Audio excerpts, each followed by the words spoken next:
Добър вечер, уважаеми зрители, вие сте с Новинарник. Тази вечер ни предстои откровен разговор с шефа на парламентарната комисия по култура Слави Бинев. Нали откровен казахте? Разкажете ни как точно станахте архонт. И как? Направих едно дарение. Ваше преосвещенство, приемете тук това скромно дарение.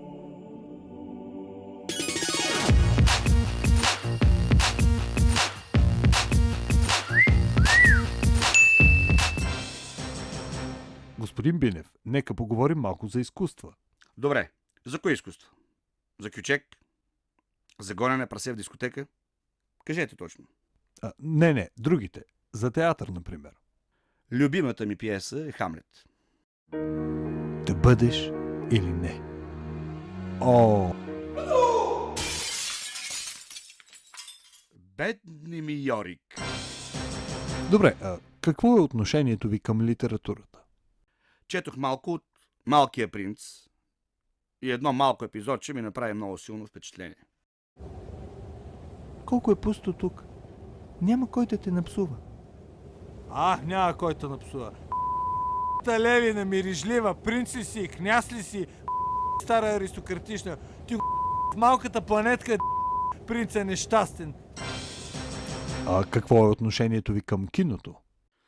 Върл фен съм на Властелина на пръстените. Любимата ми сцена е, когато Билбо е мак пян, взима пръстена и се сгодява за Анита Мейзер. Целуни ме. Първо сложи пръстена. Сложи пръстена. Но ако сложа пръстена, нали ще стана невидима? Това е единствения шанс да те целуна. Слагай пръстена. Слагай пръстена.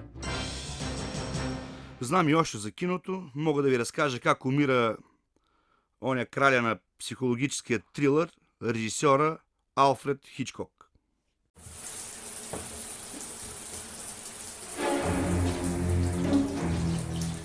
Съжалявам, сър, но Тони Стораро няма да може да пее на рождения ви ден.